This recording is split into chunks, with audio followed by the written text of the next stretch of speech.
the 2000s, 2010 to 2010. I love it there. Ready for your close-up? We're gonna really zoom in.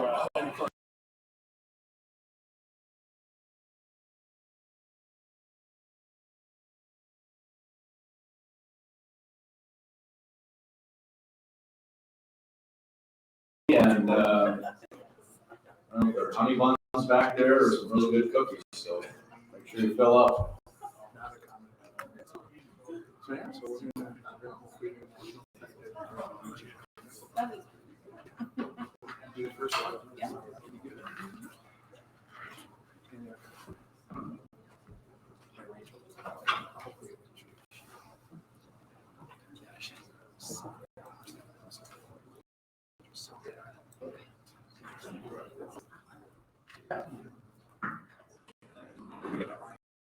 We're gonna leave the door open.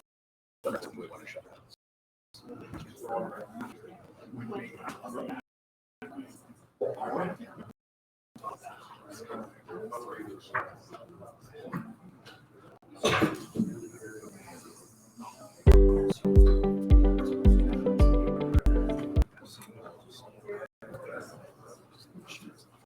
All right, a couple more folks getting a cup of coffee, and then we'll get going. Before I get started, I would just like to thank everybody for coming to our first ever State of the Parks event. So I thank you for coming out on a wintry night. It actually turned out to be a pretty nice night and had some nice snowfall without the wind, as I was talking to some of the individuals earlier. So again, I appreciate you coming out. And before we get going, I would just like to introduce a couple of our commissioners that were able to make it tonight. We have Commissioner Vicki Dawson, she's got her hand up over there. Commissioner Joe Deutsch. Commissioner Aaron Hill is our newest commissioner. We do have Commissioner Jerry Rosted, I believe, is online watching tonight. And then we also have our current president of the Fargo Park District, Don Morgan. She was unable to attend. She had a planning commission meeting that ran long. So we appreciate everything the commissioners do for the Park District. They're the ones that, get out and relate to the public and allow us to do, to bring you all the great things that we can. But again, I welcome you to our first State of the Parks event. And this is something that we've talked about from the staff to our commissioners. We've heard from the public that we'd like to get some of our information out to you, and then also in return get some of your feedback back to the Park District on where you'd like to see things go throughout Fargo and the surrounding area. So appreciate everybody attending tonight. And before I get going, I'd just like to thank our production team right up here in front of me, and Kelly to the left, who is our current voice of the Fargo Park District. So she does a great job, and so does all of our staff that have helped out with this. So thank you, everybody. But we'll kick it off here and get to our first slide.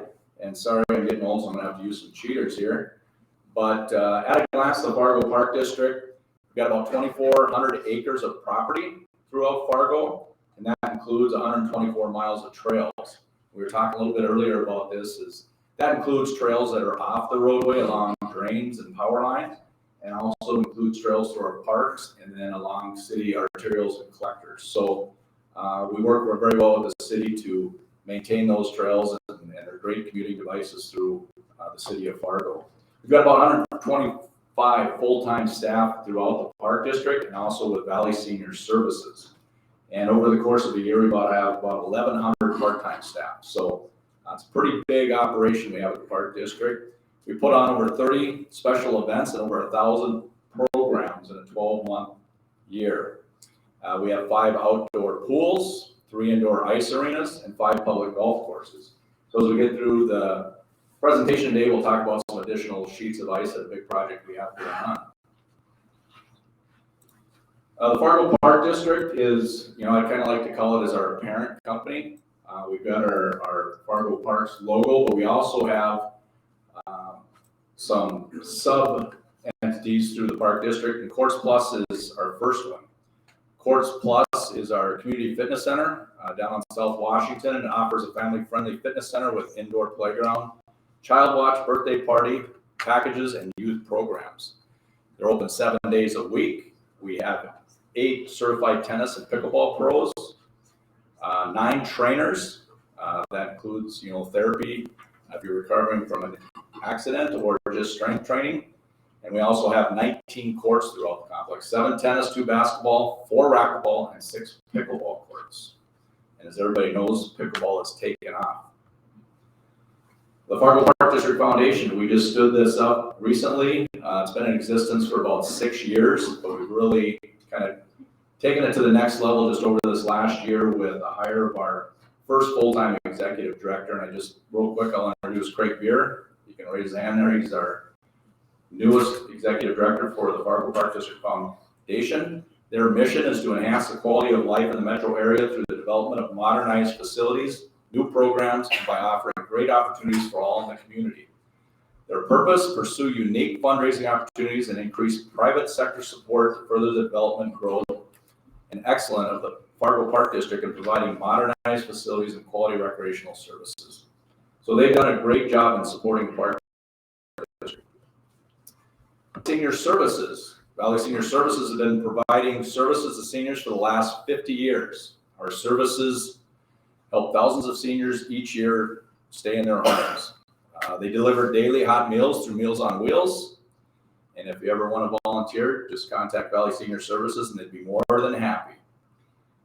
Finding a sense of community with new friendships in local senior centers, transportation services connecting seniors with supportive resources, and much more. And I'd just like to recognize Brian Arrett here. He is our current Valley Senior Services Director for about another 25 days. He's going to be retiring at the end of the year. So I appreciate all Brian's years of service. So thank you, Brian.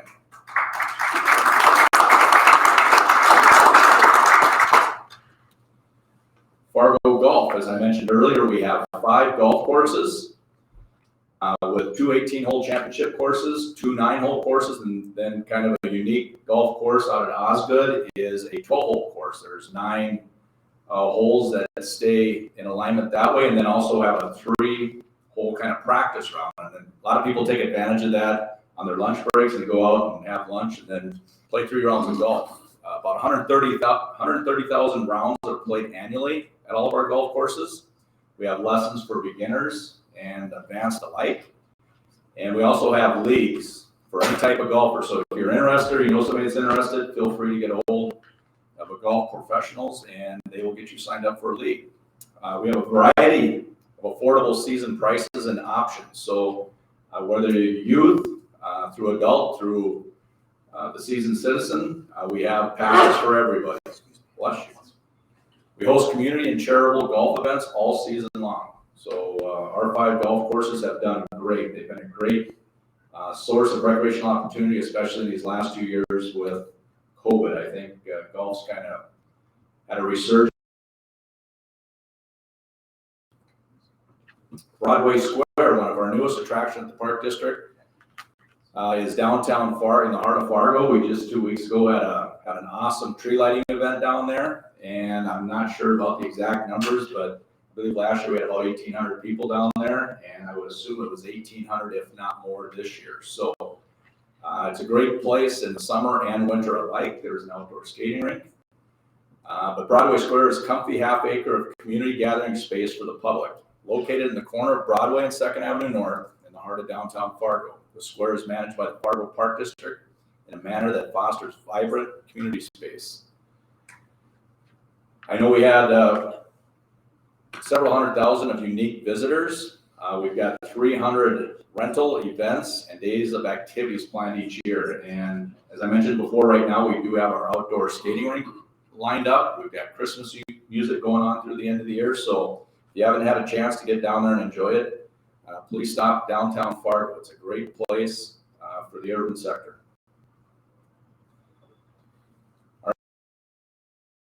Right here in 2022, all of our directors and their teams put together a list of wins and accomplishments. And as I mentioned before, our production team here kind of picked individual events and wins and put it to a video, and they've done a very nice job. We rolled this out at our all-staff meeting last week, and it's pretty impressive, and they did a nice job. So if you can put me on camera and keep me from stuttering and stammering, you know they've done a nice job. So I'll ask Kelly.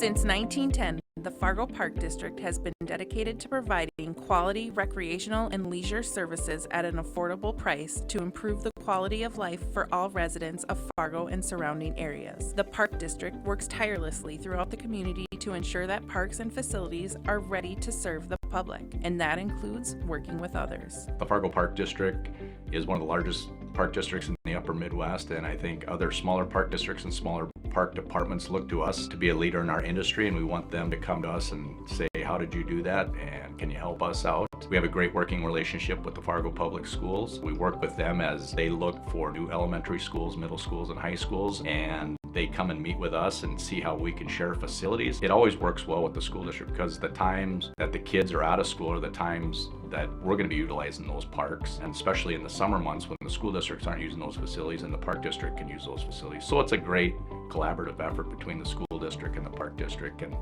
I think we're a model throughout North Dakota of how well we work with the city of Fargo and the Fargo Public Schools. The impact of the Fargo Park District goes far beyond green grass. We offer programs and over 100 special events to take part in and enjoy every year, serving thousands in our community and beyond. The renaming of the Southwest Youth Arena to Cornerstone Bank Arena was kind of our first dive into finding corporate sponsorships to help partner with us in renaming of facilities and allow our funds to go further. And I think this is going to lead the way to more sponsorship opportunities throughout the park district. Just over the last couple of years, the explosion in pickleball has taken off. Just over the last 3 years, we initially started with 6 pickleball courts at Brunsdale Park, and then we added 4 more courts at Valley View Park and Longfellow Park, and just this year we added an additional 3 courts to Brunsdale. Currently we have 17 outdoor pickleball courts, and we're going to add 6 more additional indoor courts that'll be dedicated to pickleball. So it's a great opportunity for us, and I think we've made some pretty good strides in providing pickleball for the public.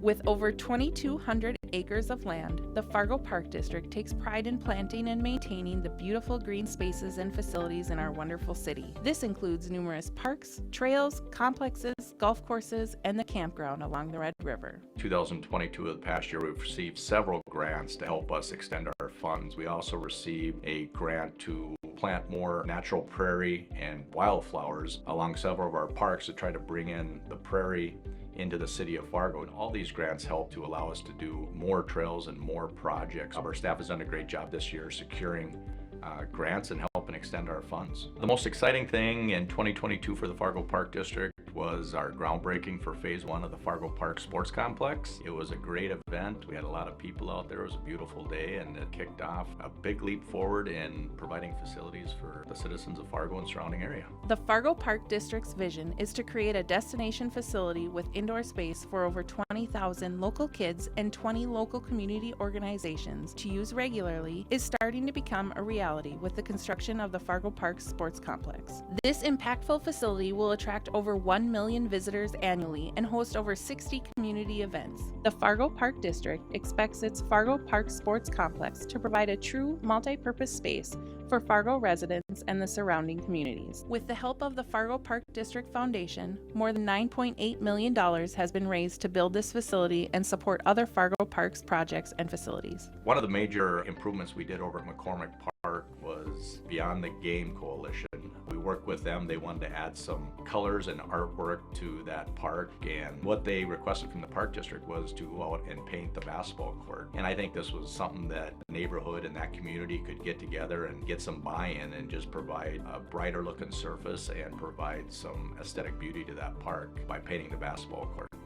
2022 was a busy year for the Fargo Park District. In our parks, 100 trees were planted at Riverwood for an Arbor Day project. With the help of 250 volunteers, 2,400 trees were replanted along the Red River at Lindenwood Park, and wildflowers were planted with the help of high school students at Legacy Park as part of Reforest the Red. Major asphalt repairs were made to Timberline Trail, South University Trail, and to some of the campground spots at Lindenwood to help make the parks more accessible through the help of a renovation grant. In collaboration with Team Boaz, we were able to give away over 20 bikes at the Kids Marathon event held at Madison Park.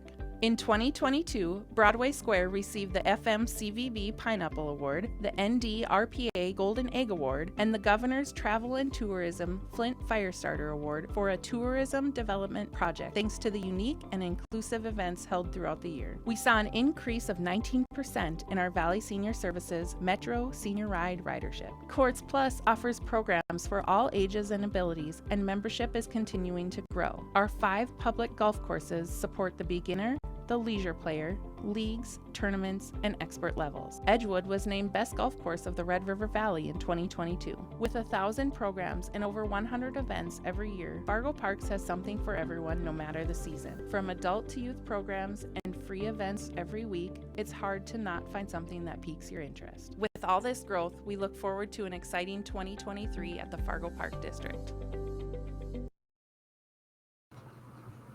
So that was kind of a year in review there, and I hate to say this to our marketing production team, but you gotta top that next year, which is gonna be tough. So very nice job. We also had several other accomplishments this year that we weren't able to include in the video. At our North Dakota Recreation and Parks Conference that we have annually, and that's our state association with all the park districts around the state, we did have 2 awards that were presented to one of our commissioners, Dr. Joe Deutsch and Randy Litchie. So those always great to receive awards there, and those are kind of personal, professional awards. So congratulations to them. We did have a new podcast this year called the Community Misfits, which are 3 golf professionals do a weekly morning show, and sometimes they're pretty funny. So if you have a chance to listen to that, I'm guessing you go in and find the links to those. In our park maintenance department, we have a new service request system, which helps communicate with the public. So if the public sees anything, broken glass, broken benches, down trees, you can get online and report that. It just helps us instead of calling in, it gets that information right to our maintenance department. So another accomplishment, we had North Dakota Department of Energy grants for various lighting upgrades at various facilities. I know Courts Plus was included in that. We also did one out at Cornerstone Bank. So we're always looking for grants. We're always looking to extend, those funds for our budget.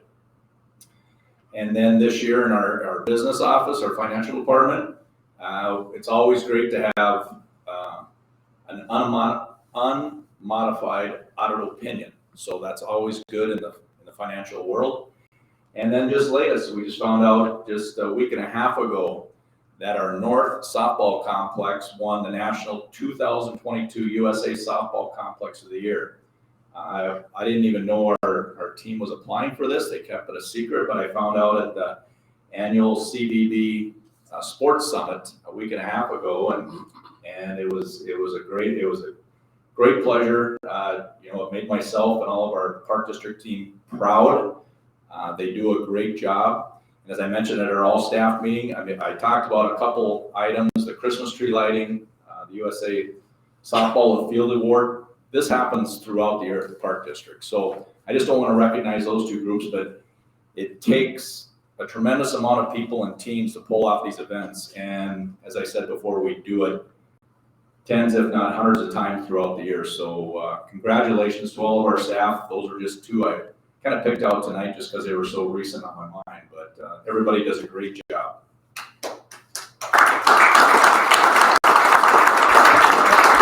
Very well deserved.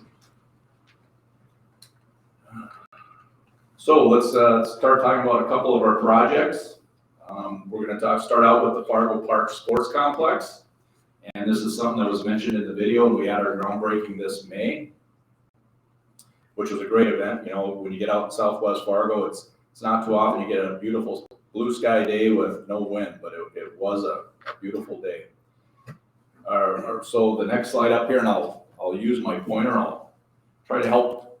Whoops, not a cord. But right now, this is our Fargo Park Sports Complex. This is located at 64th Avenue South and I-29. If anybody's been heading out of Fargo to the south, you'll see the new 64th Avenue overpass, and we're just to the west of that. We've got a big sign that kind of shows that 3D rendering as you walk into the complex. But about a year ago, we approved what we call phase 1, and eventually these are going to be just turned into the project. But here's phase one. This is currently, they're erecting the pre-engineered metal building for the turf area, which is a full-size major league indoor soccer field. And while you see a lot of indoor football fields around the country, there's probably a handful of indoor soccer fields. You know, NDSU is just completing their indoor practice facility, and that is a football field size. While the roof is taller, I think we got them beat on total square footage in there, which what that allows us to do is break that into quadrants and allow more of the younger kids to get in there and participate in anything you can do on outdoor turf you can do in here. And that's lacrosse, that's football, that's soccer, that's baseball. A lot of great things going on there. We do have 4 basketball hard surface courts, basketball courts, volleyball courts. We have our first level office space here with a community room that will also serve as our boardroom. Our partner, Sanford, will have their power center here on the first floor, and then on the second floor, we'll have Fargo Park District offices. And as this building goes up, we will have a 400-meter indoor walking track, which means it only takes 4 times to go around that track to get to a mile. Currently, down at Course Plus, I believe it's about 13 laps to equal a mile down there. So if you come out here and you want to go walking, which is going to be free to the public, you won't get dizzy. And you'll also get to see a lot of activity going on out there. So what we're currently working on right now, and we approved in our 2023 budget, is what we're calling phase 2, but it's all part of the Fargo Park Sports Complex. There are 2 sheets of ice that will be going up in here.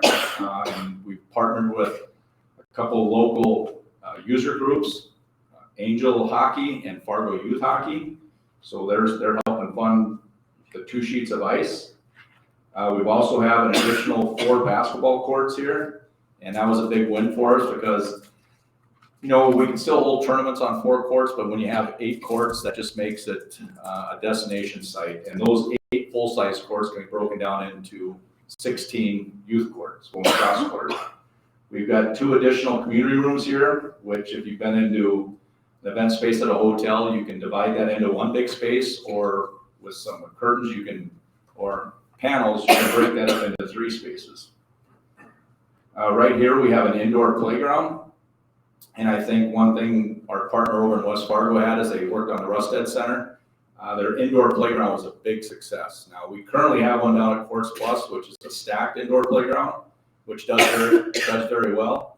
This indoor playground will be probably more of a typical outdoor playground inside. One of our partners we're looking at partnering with had talked to us about there's not enough indoor space for kids in the wintertime. You know, this is great for the kids that are in sports, but we need more, you know, just playground type space. And we think this is going to help out tremendously. As mentioned earlier, we've got 17 new outdoor pickleball courts in town. This will house 6 indoor pickleball courts. And we do have pickleball courts down at Courts Plus currently, but they are kind of a dual purpose pickleball and tennis. These will be dedicated pickleball courts, so hopefully that'll help the pressure down at Courts Plus. And while pickleball is exploding around the country, so is tennis. Tennis has really taken off. I think that, along with golf, you know, people just want to get out and exercise. So that basically covers phase 2. Just an FYI for the total build out of this complex, we can add another indoor turf facility up here. We can add another ice sheet right here, and then coming off this east side, we can add 4 more basketball courts. So we've got a lot of room to expand out there, and it's going to be a great facility. It's going to be an economic generator for Fargo and the surrounding area. It's going to allow teams to come in here and participate in tournaments, but it's also going to save families, you know, from making maybe 1 or 2 trips to the cities or to Sioux Falls. So it kind of helps everybody going around. We also have about 100 acres out here on the entire site. We've got another about 30 acres on the left side of 38th Avenue, and then another probably 15 or 20 acres on the north side here that, you know, eventually will work into an outdoor, some outdoor facilities. It could be parks, it could be amphitheaters, could be pavilions. We still haven't got to that point yet, but, you know, it's going to be a great space down there. Right now, as I mentioned, the 64th Avenue overpass is currently open, And in 2025, they'll be adding the on-ramps and off-ramps to that. So while it is far south in Fargo, we were kidding around a little bit earlier, you can get to pretty much anywhere in Fargo-Moorhead in about 20 minutes. So it's going to have great access down south. And then we'll also have recreational trail access to the west. If anybody's paying attention to the city of Fargo with their 80-acre retention lake out there. So there's going to be some great space, great trails, and a great indoor facility down there. Timeline for this project, as I mentioned earlier, we broke ground on May 5th. This summer, they started the steel work and the pre-engineered metal building. Over the winter of 22-23, our Fargo Park staff will be looking at hiring a Fargo Park Sports Complex director or general manager, and we want to get that individual on before, a year before we actually open this building, so they can start programming the space and reaching out to, different youth groups and make sure we program it to the fullest extent. Now, while I mentioned, this is going to be an indoor, sports venue, it's also going to be, a youth sports sampler. We're going to have blow-up games in here. We're going to have arts and craft. We're going to have community rooms. There's going to be different things that are open to the public, a walking track, as we mentioned. So it's just going to be a great indoor space. And as everybody knows, I can handle winter here in Fargo up through the new year, but when you get those 6 weeks after, 4 weeks in January and 2 weeks in February, they get kind of cold. So it'll be nice to have this much heated space under one roof. The spring coming up this year, they'll have the building on phase 1 completely enclosed. So they'll start working at building out the interior. Winter 2023 and 24 will be the hard surface courts and turf installation. And then in the spring, I think that should be May 2024, we'll have phase 1 will be the grand opening. And then phase 2 will be in the fall of 24. We'll have the 2 sheets of ice open. So it's going to be it's not too often you can start phase 2 before phase 1's completed. But as I mentioned earlier, our commissioners allow us to do this, and they did a great job of reaching out to the public and providing the funding necessary. So that's a great project we have to look forward to. And we'll give you, we asked our construction manager, they do have cameras out there taking pictures I believe it's every 10 minutes or 20 minutes. We do have a time-lapse video to run through here, and you can kind of see how things have panned out from May until today. So I'll ask Kelly if you can start that video.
About 10 to 15 minutes long, but I remember seeing the one they had down on City Hall and also one I think they had on the Fargo Dome, and if you can look at that time-lapse video, it's pretty impressive. But moving on to another big project we have is the Island Park Pool. Currently right now, timeline-wise, we're still doing some fundraising, looking for our naming rights and sponsorship opportunities. So if anybody wants to get involved at Island Park, feel free to reach out to Craig Beer. Our plan is right now, we're going to bid this out over the, right after the first of the year. We'll start demolition of the old pool, probably looking at March and April. And then hopefully we get a nice May, and construction will begin in May, and then it'll be, it's probably that 12 to 15 month construction timeline.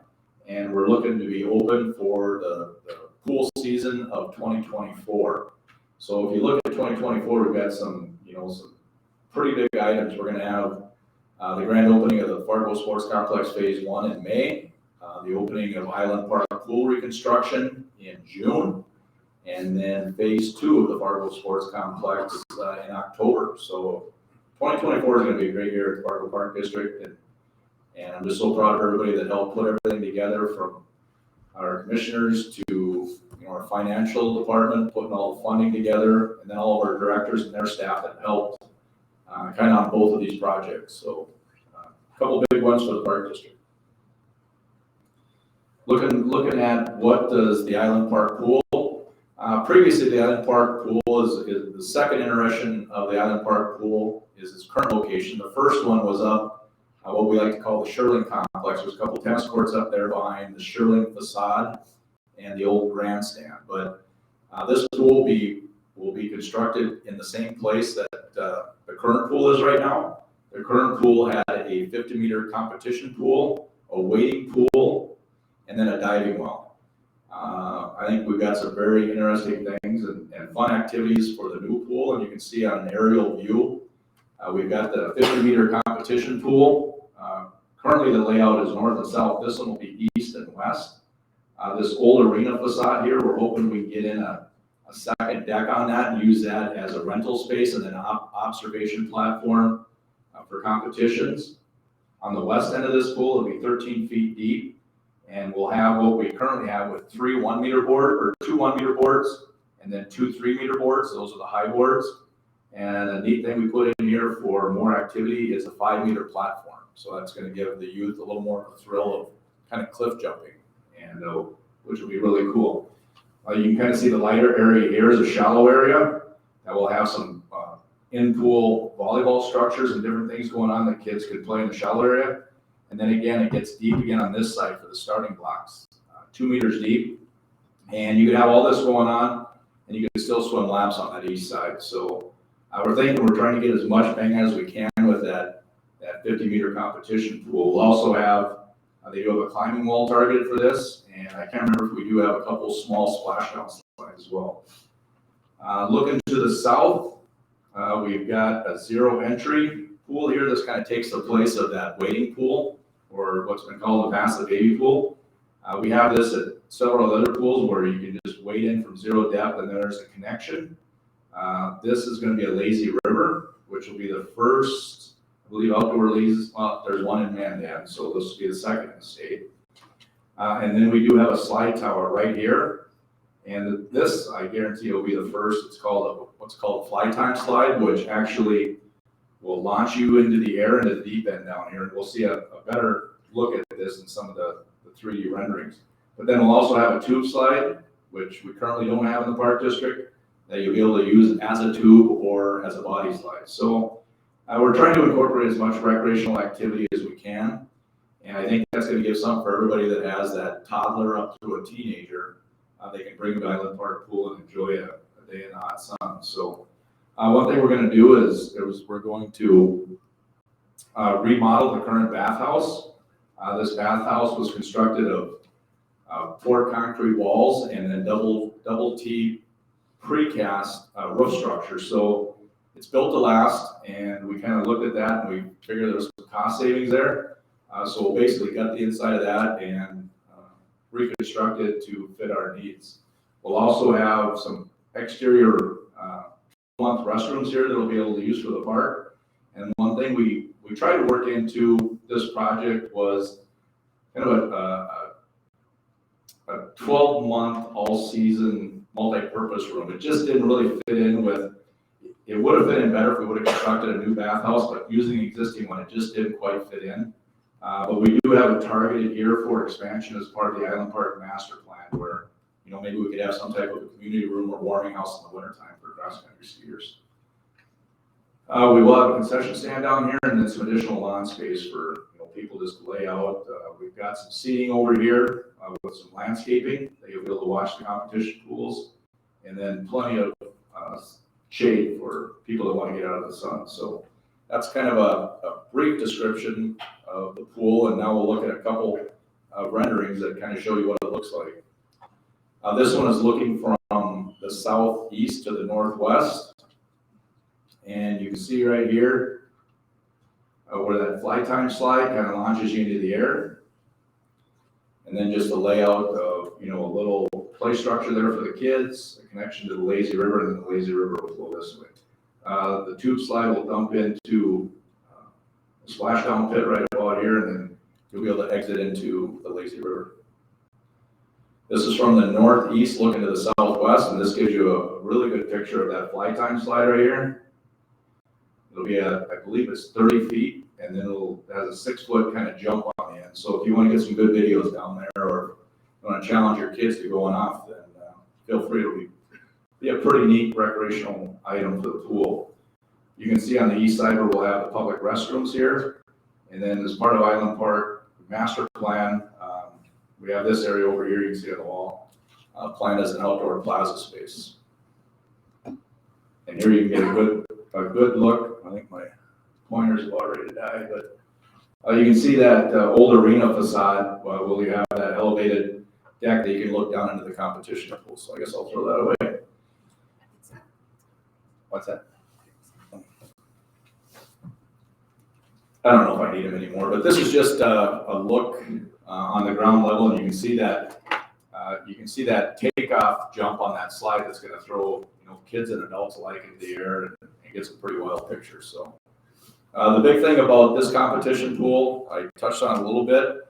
Our current pool doesn't have the depth for starting blocks, so all the competition swimmers have to start at the water, which doesn't work very well for qualifying for advanced competition. So this pool will be deep enough on the east side, as I mentioned, 2 meters or about 7 feet. And then we'll have starting blocks on the west side as well. So they'll be able to start from either side and qualify for, advanced competition. This is a little closer look at the 5-meter platform. You can see the 2 1-meter boards, which we currently have at the pool, 2 3-meter boards, and then for the thrill seekers, you can get up to that 5-meter platform up there. And like I said, which is another thrill for the youth. This is a pic. Oh, sorry. Oh, okay, yeah, I was one ahead. So this is looking at the zero entry pool, looking from the southeast to the northwest, and you can see the tube slide and then that zero entry recreational pool, which will be great for the young kids and adults alike. So you can lay out and watch your kids. This is just an outdoor picture. This will be the new entrance to the pool coming in from the southeast side. And we'll have our concession stand right here. So that's just, reusing our bathhouse and have a little cost savings on the project. So that kind of covers our 2 big capital projects. I'll touch on a little bit later of, some of our neighborhood parks, but we're also working on a couple master plans. And, people say, what is a master plan? So what we're doing with our consultants, we've had 2 different consultants to date. We did a master plan down in Island Park, and we're currently working on one at Yonker Farm. They take an inventory and do an analysis of the current site infrastructure, elements, and programs. We have kind of at the initial stages of the master plan, public engagement. We've had that recently up at Broadway Square for Yonker Farm. And then what our consultants do is take that information, they work with our staff, and we establish goals and vision. And then they'll come back to us and the stakeholders and the public with some concepts and diagrams, and actually find out, what does everybody, what do they want to see in those parks? Then we'll move forward with some action steps. And then, once everybody has their input from the public to our staff, to our commissioners, they'll put a final report together. And this doesn't mean it's going to get implemented right away, but it does give us a framework that we can work off of and budget for. So this is one thing that we look at for some of our established parks. Need a little shot in the arm and try to revitalize them. As I mentioned before, we've finished up Island Park Master Plan. We're currently working on the Yonker Farm Master Plan. So they're building a better understanding of how the park is used and what features to preserve and new ideas for the park. The final master plan will provide a summary of ideas, priorities, and opportunities for the Fargo Park District to make improvements for the next 20 years and beyond. That's something I mentioned about it. Provides us with a framework. We don't necessarily have to follow that exactly to a T, but at least it says this is where we want to get to. So the next step in the Island Park Master Plan, I touched on it a little bit earlier, and I'll just touch on a couple key things right here. Right over here is the old FMCT facility, which has been recently demoed due to damage from snow load several years ago. This is the Sherling Complex. Down here in the corner is the Island Park Pool. We've identified, tennis courts here and here and what to do with them in the future. And then I mentioned this plaza space on the bottom of the hill on Broadway, coming in from the north. So, as I mentioned, the Fargo Memorial Community Theater has been demoed just over the last 3 weeks, and they're currently putting that back to what the grade was before the building was there. And I believe they're working with the city of Fargo to create a new indoor space. And then we're going to work with them if they want to create an outdoor amphitheater in the park. We haven't heard a final yet if they want to do that. So we'll work with them. The master planning project worked with local college students to generate project ideas. And one of them was a blue-green space in the southeast part of the park, which is up here by Prairie St. John's. And that's one thing we worked with the students, and we also worked with the Kiwanis, working on a plan for that. And then as mentioned, that's kind of a framework of where we want to go with the master plan. We did this in parallel with the pool project, and we wanted to confirm that where we located the pool is the right spot. We had 3 different locations in the park, and going with public feedback, staff recommendations, and board recommendations, we just felt that northwest corner was the right place for the pool. Regarding the Yonker Farm master plan, the one we're currently working on, and just a little history on Yonker Farm. So this was some property that we traded. We own the park, but we traded some covenants rights with the National Park Service on the 55 acres. So anything we do up at Yonker Farm, we've got to be aware, and we've got to make sure the National Park Service agrees with that. We got open space and trails, and right now we do have some community gardens up there. Along North University, we've got a lot of open space. We've got the current dog park right here. We have down here is Beyond Shelter, the old Yonker Farmhouse, which was the old Children's Museum. And then we've got the Northern Plains Botanical Garden Society, which has their gardens there. And if you haven't been in there, you just driven by, you really can't get a feel for what it is until you actually get out and walk through it. It's pretty impressive. And then on the north side, we do have the Legion Bus Barn up here, and we've got some tree nursery area that worked with NDSU that we've got to thin out some of those trees up there. So that's the one we're currently working on. I believe we've got a slide here showing what is the current space being used for. As you can see, this 20 acres of open space. We've got about 2.5 acres of the dog park. 7.5 acres are forested tree canopy. The agricultural area is those community gardens I was talking about. And then about 2.5 acres of parking in that southwest corner. Our timeline to finish up our Yonker Farm master planning, we kicked it off in September with some community outreach to stakeholders. And we just had a meeting about a month ago up at Broadway Square to get some public engagement. Currently right now, the consultants are working on kind of their first phase of plan development. They'll bring that back to us in February for some additional, January, February for some additional stakeholder and public input. And once they get that, they'll put a final plan and framework together that they'll present to Board of Commissioners, and we'll receive that, and that'll kind of be our framework moving forward. So not everything is parks and facilities. We do have programs and events planned for 2023. Some of those key ones are, we're going to be working with West Acres to provide events out there starting in the spring of this next year, 2023. Learn to Build is an adult and child learn to build and use tools with take-home items. So I kind of think of Home Depot, they kind of do those projects. We're going to do that with the youth. And then sports gathering, held at smaller neighborhood parks to introduce sports to the kids without those expensive commitment of fees and all the practices. So it's kind of a sports sample routine that we're going to take out to the neighborhoods. Ongoing projects, I mentioned a little bit earlier on our master plan list. Our third master plan will be of Lindenwood Park. We've recently moved out some of those sporting fields, the softball, baseball fields out of there to the new complex up to the north, and then other fields around town. So we're going to be doing that Lindenwood master plan and try to build a framework for what we want to see down there in that top area. We recently relocated the road in Lindenwood, and that road was, some of the issues we had down there was it was floodable about 18 feet. And if anybody knows Fargo, we do get some big spring floods, but what we want to do is take them out of those nuisance floods in the summertime.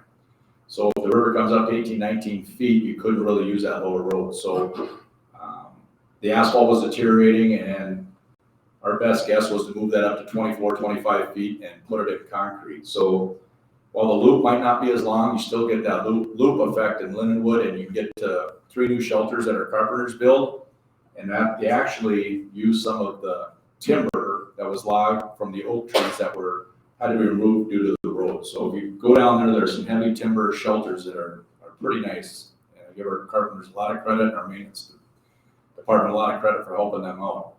We're currently looking for a new restaurant vendor at Rose Creek Golf Course. We have those RFPs due in mid-December. So we look forward to having that restaurateur ready for April 1st when spring comes and the golf course is open.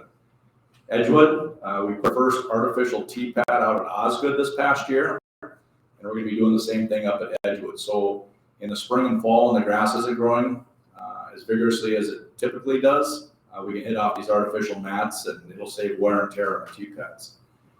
We've got a new irrigation controller upgrade going on at Osgood.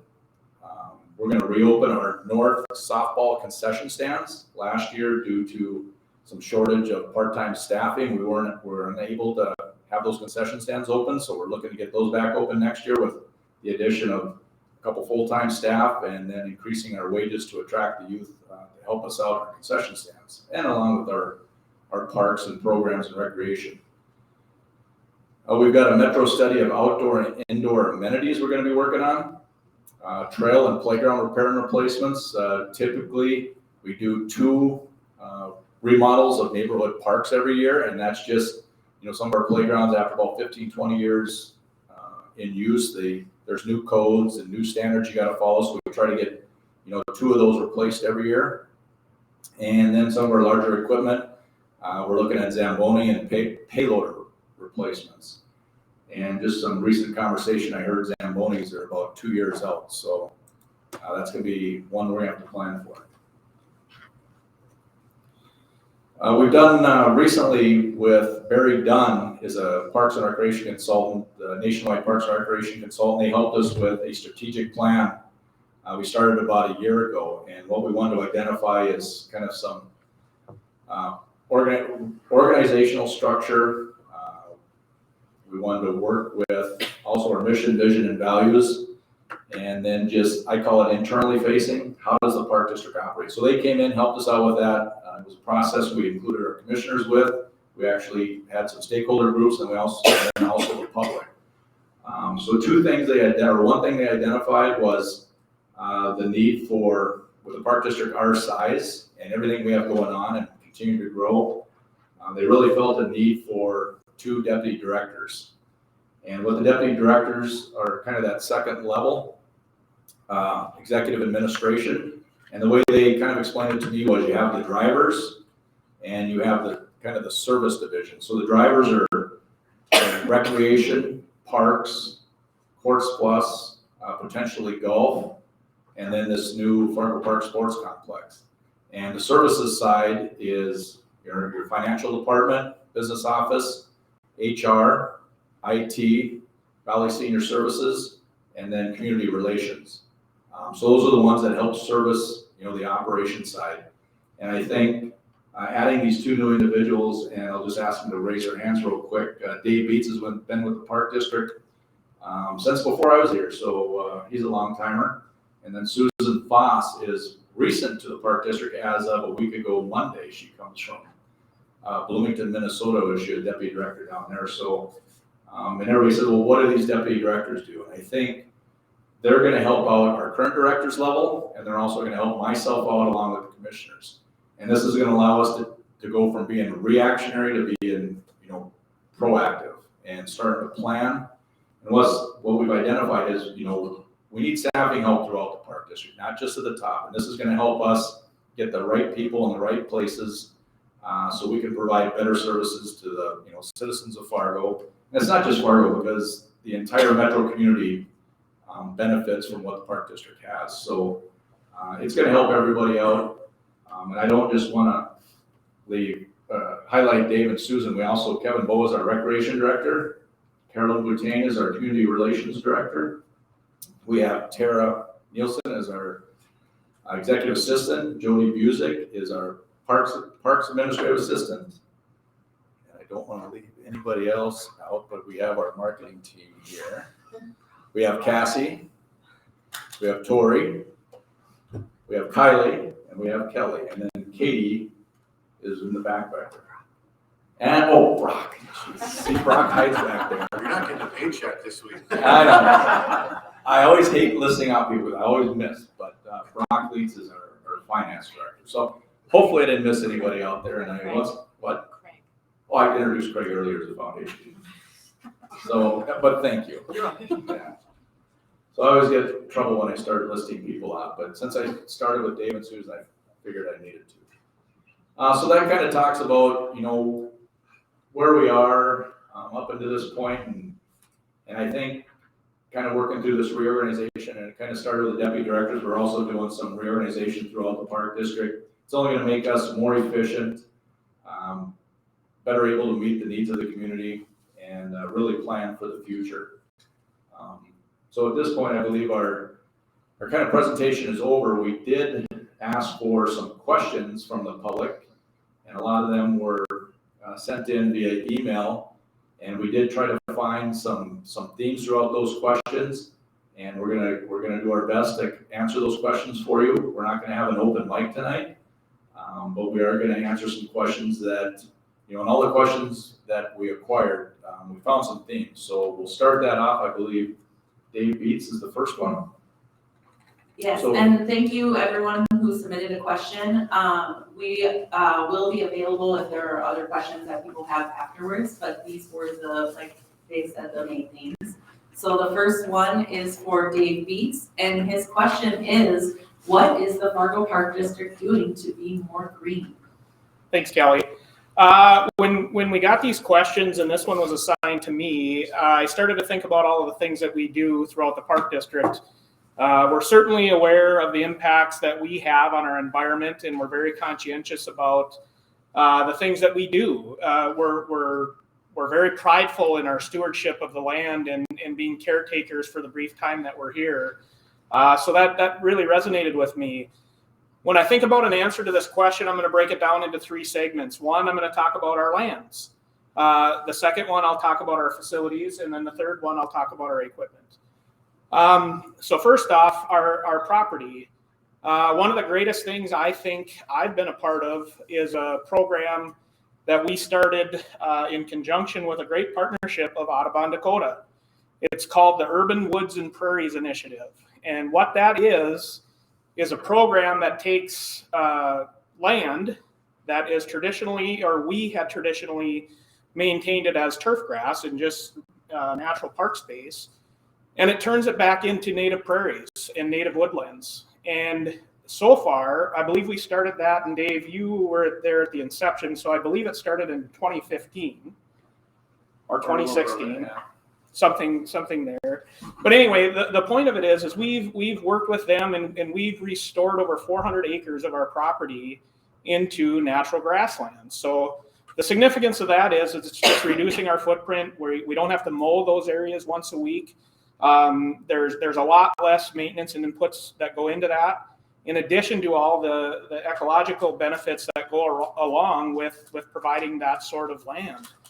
Another project that you saw in the video, we received a grant just recently from the Heritage Fund of North Dakota. And that is a partnership as well with Audubon Dakota and NDSU. This is kind of in the same vein as that, but it's a little bit different. This one is specifically designed at pocket pollinator areas. And what we're doing there is we've already identified over 50 acres of our property that will establish pollinator plantings. So again, it'll be a natural or a native grassland with pollinator plants. Those of us that pay attention to this, we understand the plight of pollinators in our current world. So we're very, very excited about that. That's a great opportunity that we're going to implement in 2023. So moving on from there, when I think about our facilities, Dave mentioned it again. We've received several grants over the course of the last couple of years to do lighting upgrades. You might think about, well, what is that? How is that green? With that, we're greatly reducing our energy consumption. We're changing over fluorescent light bulbs. I don't know if these are fluorescent or not. I was going to say like in this room, but I don't know this facility as well as ours. Anyway, long story short, we're converting a lot of our facilities over to LED lighting. That comes with a decreased energy consumption, decreased costs, and our dollars go further. So we're very proud of that. Also in our facilities, we continue to offer recycling. So the water bottles that are here, we have a program where we recycle those in our larger facilities. Lastly, our equipment. This is an area that I deal a lot with in my previous role and will still have some influence into. We're constantly looking for areas to move away from gas-powered equipment and looking for ways that we can find electric options. So currently we have about 7 or 8 utility carts throughout our system that our staff uses that are all electric. In addition to that, our forestry department has switched over to entirely electric powered chainsaws, believe it or not. Our entire golf course rental fleet, or golf cart, rental fleet at Osgood Golf Course is also electric. We recently, in our 23 budget, have approved for a autonomous robot, electric again, to paint our athletic and sports fields. So those are the types of opportunities that we're constantly looking for. And, battery power is coming a long way, and it isn't quite to the point yet where it's, workable in some of our larger equipment. But we're always looking to leverage any of those types of advances in relation to how our footprint is on our community. Thank you. That was very interesting. I really appreciate it, Dave. Next up is Kevin Bowe. This was a pretty heavy-hitting question. So what are future programs you anticipate adding when the Fargo Park Sports Complex is complete? Well, great question. This is a programmer's dream because we have an opportunity to make the community much better and opportunities that will come with the adult and youth programs. Some of the things we've been working on internally: soccer, football, baseball, softball, hockey, volleyball, basketball, youth sports sampler, daycare programs, adaptive programs where our ice facilities potentially could be adaptive programs in sled hockey, cultural events, festivals, performances. Dave talked about the 6 pickleball courts, birthday parties, senior games, vendor shows, corporate events, and walking programs. There's endless opportunities for this facility, and we're all excited for the programming aspect of that. All right, and you get to stay up here because we had so many questions submitted for the sports complex. How do organizations become involved in user agreements with existing facilities and/or the future Fargo Park Sports Complex? So we work with a lot of different user groups that rent our facilities, whether that's indoor facilities or outdoor facilities. You know, when this complex was first started, we met with around 20 different user groups to get their input, to gauge their interest in using this facility, as well as our other park district facilities. We'll engage those organizations again when the manager, Dave talked about the complex manager being hired in early 23. We'll engage those organizations and user groups as well to start formalizing a plan to put that business model together. Thank you, Kevin. Thank you. All right, next up we have Brock. Come on down. You forgot me too. Yeah, so the inside joke is I forgot about Kevin at the staff meeting, I forgot about Brock tonight, but they're both indispensable. So now they're pals. All right. What are the top 3 funding priorities for the district in 2023? All right, thank you. Great question, and probably not surprising as Dave walked through all of the items that we're doing and trying to accomplish, things we've accomplished in 22 and focuses for 23. 2 of the main funding priorities are our capital projects, and we talked about them a little bit here, and I'll just give you a little bit of history as to what those capital projects look like financially. So the Fargo Park Sports Complex, as you think about phase 1 that is under construction right now, that project is at a cost of $77.6 million. And we've approved phase 2, which we'll be putting out to bid. We don't have a hard cost on that yet, but it's estimated to be $49 million.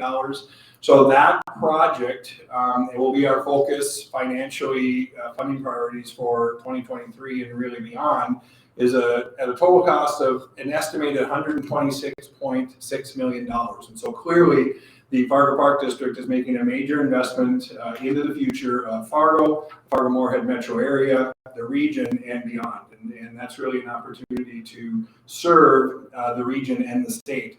The second priority, funding priority for 2023 is another project that Dave talked about on the capital side is Island Park Pool. And it's the replacement and renovation of Island Park Pool and the work we're going to be doing there.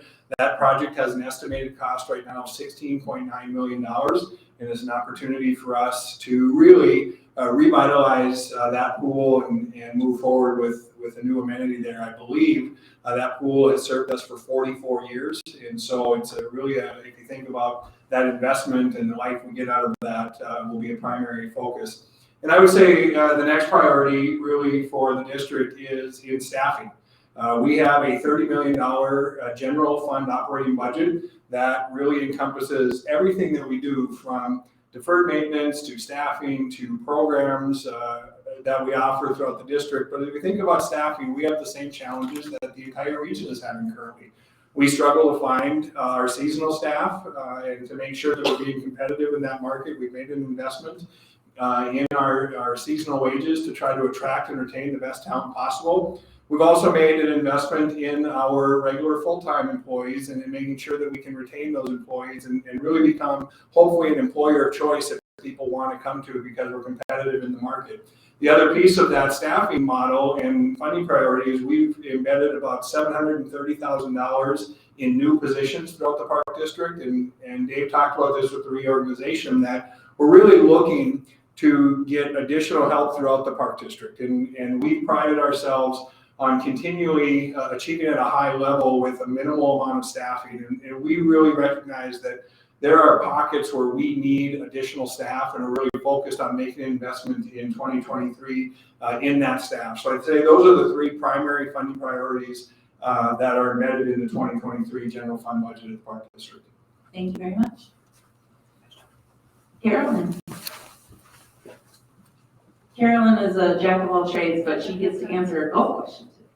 So, with the explosion of interest in golf, what is the district doing to keep up with the sport? Sorry, our battery's gone dead. Oh, I got one here. Back up. Thank you. All right. It takes a second. Okay. To keep up with the sport of golf, yes, after the pandemic, we have not returned to any pre-pandemic levels with golf. We continue to see growth there. And so we have 3 areas that we do a lot of work to be able to keep up with that. One is facilities, the second one is staffing and programming, and the other is communications. And so as David mentioned, we've added the artificial tee surface at Osgood. We are looking at adding another one at Edgewood in 2023. We're also investing in improvements to cart paths. This year at Rose Creek, we were able to make some improvements on hole number 5 cart path. And then in the fall at Osgood, we also made some improvements to the slopes around holes 6 and 8 because we were having some issues there that were going to affect our irrigation and our pump house. And in 2023 at Osgood, we are going to add the irrigation controller upgrades so that will, again, work better for the golfer. With all the use that we have people out there, that turf needs a little extra care. As far as staffing and programming, we're looking into adding some adaptive golf carts, a solo rider or something similar to that. We have one in the system right now. It is getting old. And then we're having discussions with a partner to be able to increase that fleet, not just with one, but in the future with a few more, and maybe even a set of 4 so that a whole group can go out together and have that exciting experience golfing. We have increased the opportunities for men and women to form teams also in the area of leagues. We continue to offer fun events like the glow-in-the-dark golf at night at El Sego. And then for youth, we are working on a youth tour for ages 7 through 18 in 2023, and then expanding that into the youth recreation program in 2024. Again, trying to build the appreciation for golf from the 7-year-olds on up, and again, building that enjoyment for any lifetime sport. Whether they stick with it for all the years of their life or they come and go and weave their way in and out of that sport. We're also adding assistant pro positions to help with that so that we can also expand other player development opportunities. And as Dave mentioned, we're communicating with our golfers in many ways. We did a survey this year and got a really great response. We've done that the last 3 years. It's been very helpful in finding out what golfers are looking for, what the needs are. The podcast was really exciting this year to add that streaming opportunity. If you haven't already, check it out on Facebook or YouTube. There are the previous communications that are out there. And then we have one coming up that'll be new for December. So check that out. We'll be talking about Christmas. We've had guests like Tom Hoagie and of course our course superintendents, which adds that educational value too. And so we encourage you to look in our spring summer brochure that'll be coming out in February with the information about golf courses, or continue to check us out at fargogolf.net. Woo! Thank you, Carolyn. All right, next up is Brian. Brian is retiring soon, but he's not getting off easy. So Brian, with COVID, what needs have you seen with Meals on Wheels in the senior community? Thanks, Kelly. That doesn't seem like that tough of a question, but maybe there's more to come. So, we experienced, when COVID started, the first problem we had was there was a decrease in the number of people that were able to continue delivering Meals on Wheels. So we lost maybe a fourth of our volunteers. At the same time, with COVID, a lot of people really were encouraged to stay home, not to get out in the community, not to go out to eat or come to senior centers. We discontinued meals at all of our senior centers. And more seniors started asking for meals to be either delivered to them, or we were able to offer a grab and go type of option at our meal sites. So our meal count, the first year after COVID started, went up by 20%.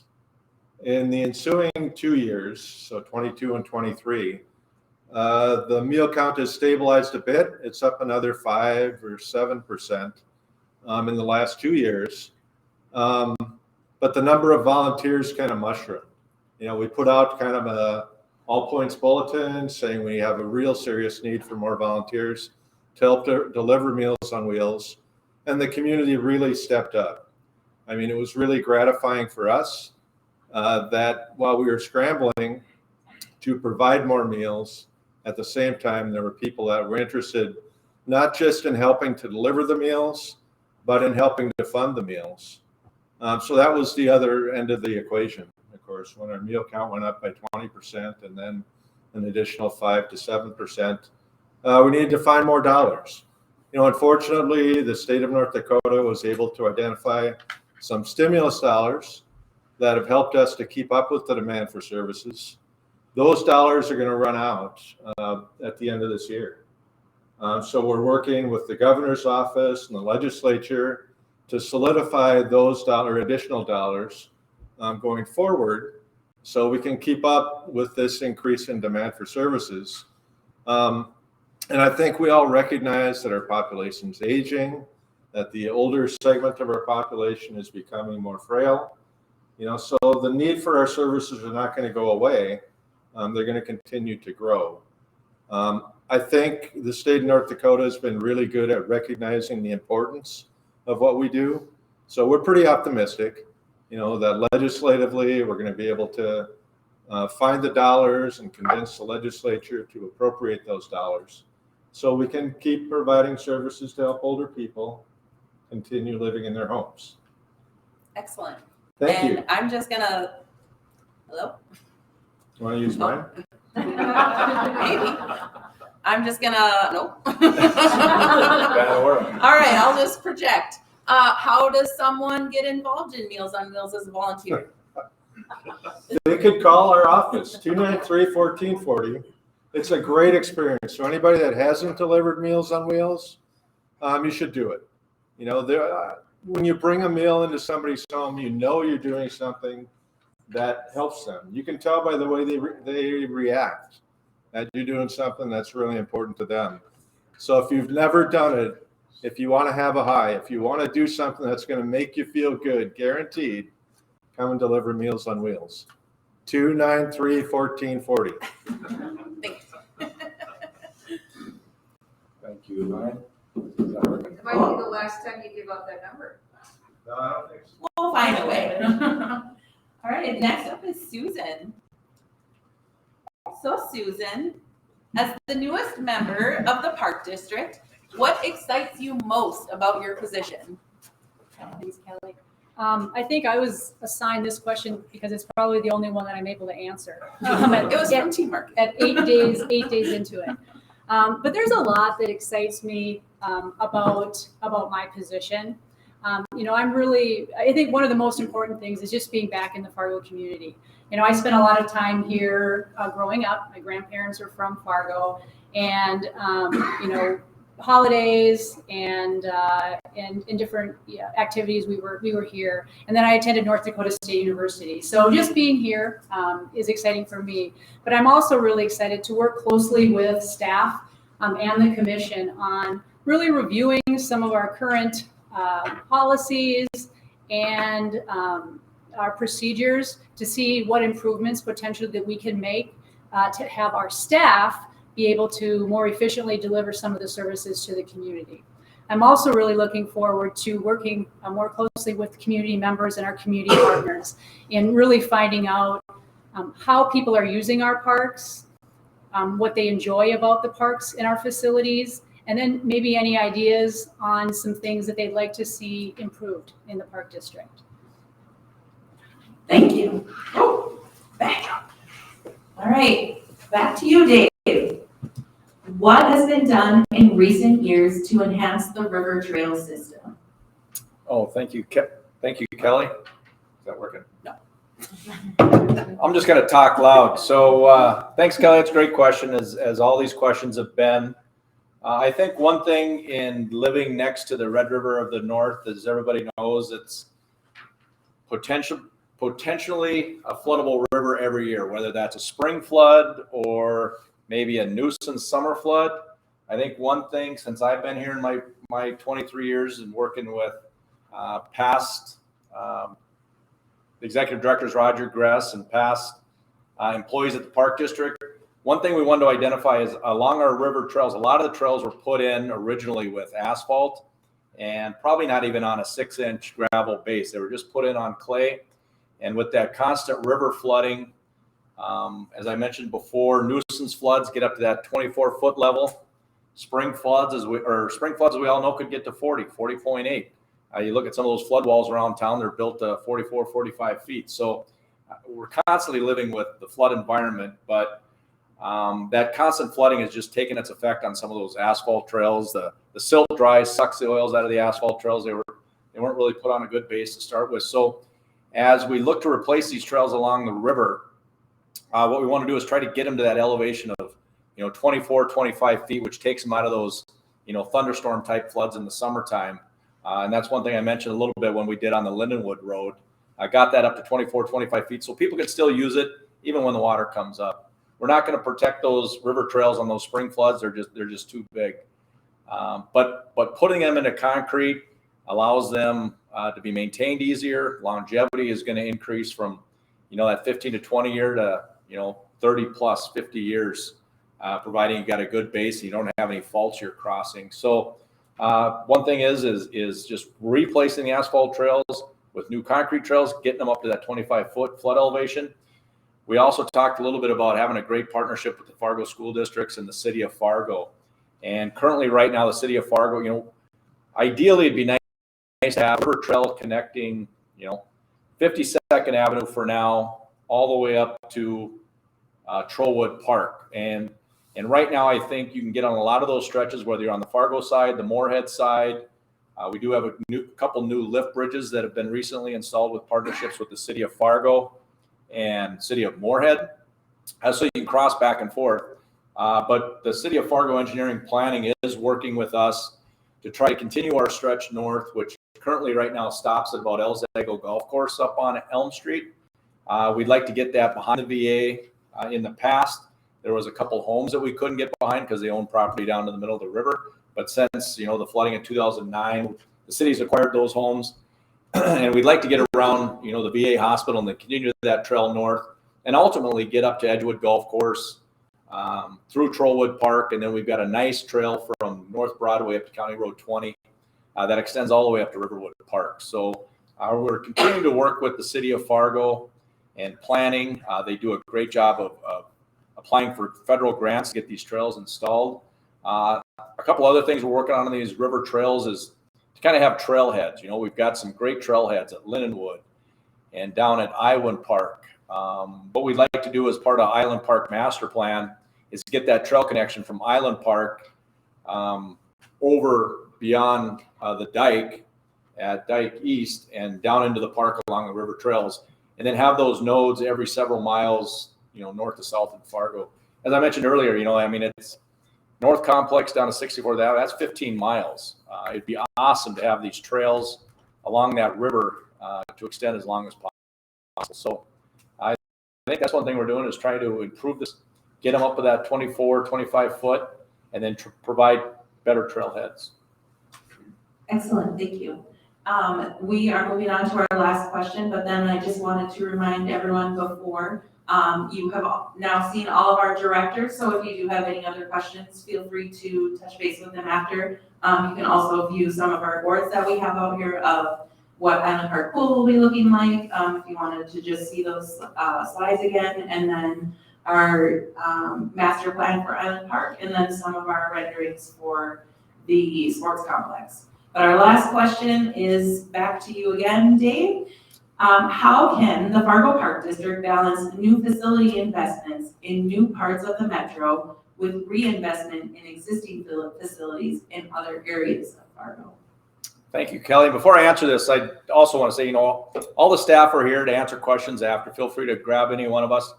We also have our 3 commissioners here, and they love talking to the public. So feel free to grab them. They're also willing to answer questions, and they're great. As I said, they allow us to do everything we do, and so we appreciate that. And I just want to say thank you to all the employees here that have helped out pushing on. I'd also like to thank all the 125 full-time staff at the Park District and 1,100 part-time staff. It takes individuals, it takes teams, it takes groups of teams to put on a production like this, to put on everything we do at the Park District, from events to Meals on Wheels, just everything we do. And I'm not going to start on a list again because I'll obviously forget somebody. But thank you to everybody. I'm very proud to work at the Park District. I get the opportunity to work with all these individuals every day. And it's a great profession and a great career. I know the people of Fargo and the community appreciate everything we do, and it's just great to have good partners with like the school district and the city of Fargo. So now, all right, that's it for tonight. Well, no, you got to answer the last question, but we wanted to give a round of applause to all those people you talked to. There you go. Yeah, good job. So getting back to your last question. So how do you balance, all these new capital projects? And, we don't want to just say this is all we're doing at the Park District. It's just not about the Fargo Sports Complex. It's just not about, these shiny new pennies, the Island Park pool. It's about the entire Park District. And you got to be aware of that as employees and as board. You can't just go out chasing that shiny. You got to take care of what we have. We've got, well over 100 parks and facilities throughout town. This includes neighborhood parks, shops, indoor facilities, outdoor facilities, sports complexes. And while you build these shiny new pennies, you also got to take care of the ones that, as I mentioned earlier, need a shot in the arm. And I think we've talked about it from all the directors to myself. Some of the larger parks, community type parks, regional parks, that means master plans. And we're trying to find a balance between when do we need to hire a consultant, when can we do it in-house. And I think as we get our staff kind of built out, we might be able to take on some of these, the smaller master planning processes, because we do have the experts here. It's a matter of finding the time. And I think the one thing we have with these consultants on these 3 large master plans is they've kind of perfected getting that public feedback from the holders at Broadway Square and just looking at all the ideas people. I asked Bill Marhar, one of the consultants with Norris Design, is how do you take all that? Basically, you put it into a sausage stuffer and out comes either a hot dog or breakfast or something. How do you put all that together? And they're just the experts at that. And sometimes while we think we're the experts, you need that outside vision to kind of come in and help you put it all together. So I'm trying to balance the new with the old. Master plans is part of that. And I think we've got a very good and with our finance team and our operations team and just all the directors of kind of putting the pieces in place for deferred maintenance. And, we're a little behind the times right now. We need to get out in front of it a little bit. We need to figure out when do we need new boilers? When do we need new chillers? When do we need new equipment? And we're kind of putting all the pieces in place to figure that out. We've done a little bit with our neighborhood parks and our playground replacement, as I mentioned. We do about 2 new playgrounds a year. And we used to do 1. Now we do 2, I think, with all the playgrounds we have. We might need to bump that up to 3 playgrounds a year. We try to update our parks. We try to offer new amenities in those parks. We've offered, additional pickleball courts at Brunsdale, Longfellow up north, and Valley View Park down south. So it's a balance. It takes ideas from all of our commissioners to our directors to every one of our 125 employees to come up with these ideas. And then it's also about coming to public outreach events like this and getting feedback on what does everybody want to see. Everybody, of course, likes to see the new facilities, new complexes, but they also want to make sure we're taking care of, the existing neighborhood parks, community parks, trails, and just replacing them. So it's a balancing act, and I think we have the pieces in the right places that I look forward to a lot of great things over the next, 5, 10, 25 years. So that's kind of my answer. I know we're not going to open it up for questions, but I'd just like, thank everybody for taking the time to come out tonight. It looked like it might be a little stormy today, but it turned into a beautiful day. And this is going to help us get us a base for our cross-country trails. And, the cold helps with building our ice facilities outside. And so we're just getting ready for that winter season. One thing I think is pretty cool, we showed the pond hockey down at Lindenwood Park. And if, I don't know if anybody's had a chance to take that and go down there sometime in January and we get that going. It's a pretty cool event. And that's one thing we're looking at, on the Lindenwood side for the master plan is maybe an outdoor, kind of a key outdoor recreational venue in Fargo, whether it's cross-country skiing, pond hockey, skate skiing, just different events down there. It's pretty exciting. So with that, I'll end it. I thank all of our commissioners. I thank our staff. I thank everybody that helped